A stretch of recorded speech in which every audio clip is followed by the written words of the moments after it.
the first line of defense is morality and the law as a statement of what the principles are.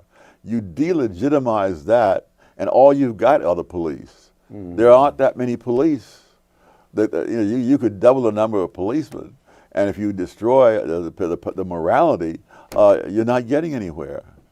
So in 1965, people who'd grown up, let's see, 65, that's going to be dominated by people who'd been through, the adults in 65 remember the Depression. Yes. They remember the Second World War. Yes. They've had the experience of rebuilding the country Yes. in the 1950s, and they take for granted what we would now term traditional morality. Is that Yes. correct? Yes. You just don't steal things. Yes. You don't destroy property. Yes. So what? Well, no, another example, Yeah. there was the Exchange Buffet restaurant that I mentioned. Yes, yes, yes. And I actually remember going to those. And the So Exchange just Buffet, explain what's going the on. Exchange Buffet, you go in and you go through the line and pick up your own food, and then you bring your dishes over to be there, and then you come to the cashier and you tell the cashier how much you owe.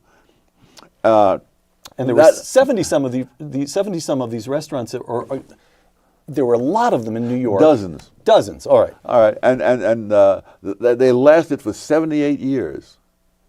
In the 1960s, they collapsed because people no longer were honest.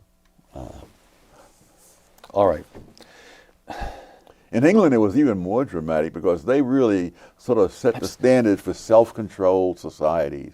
And of course, if you have a lot of self-control, you don't need a lot of government control.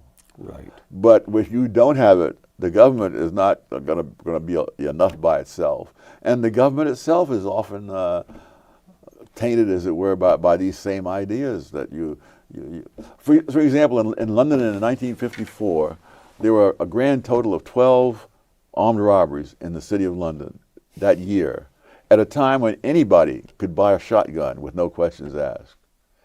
Fast forward a couple of decades, and they're at 1,400 armed robberies in London, despite some of the most strict gun control laws in the world.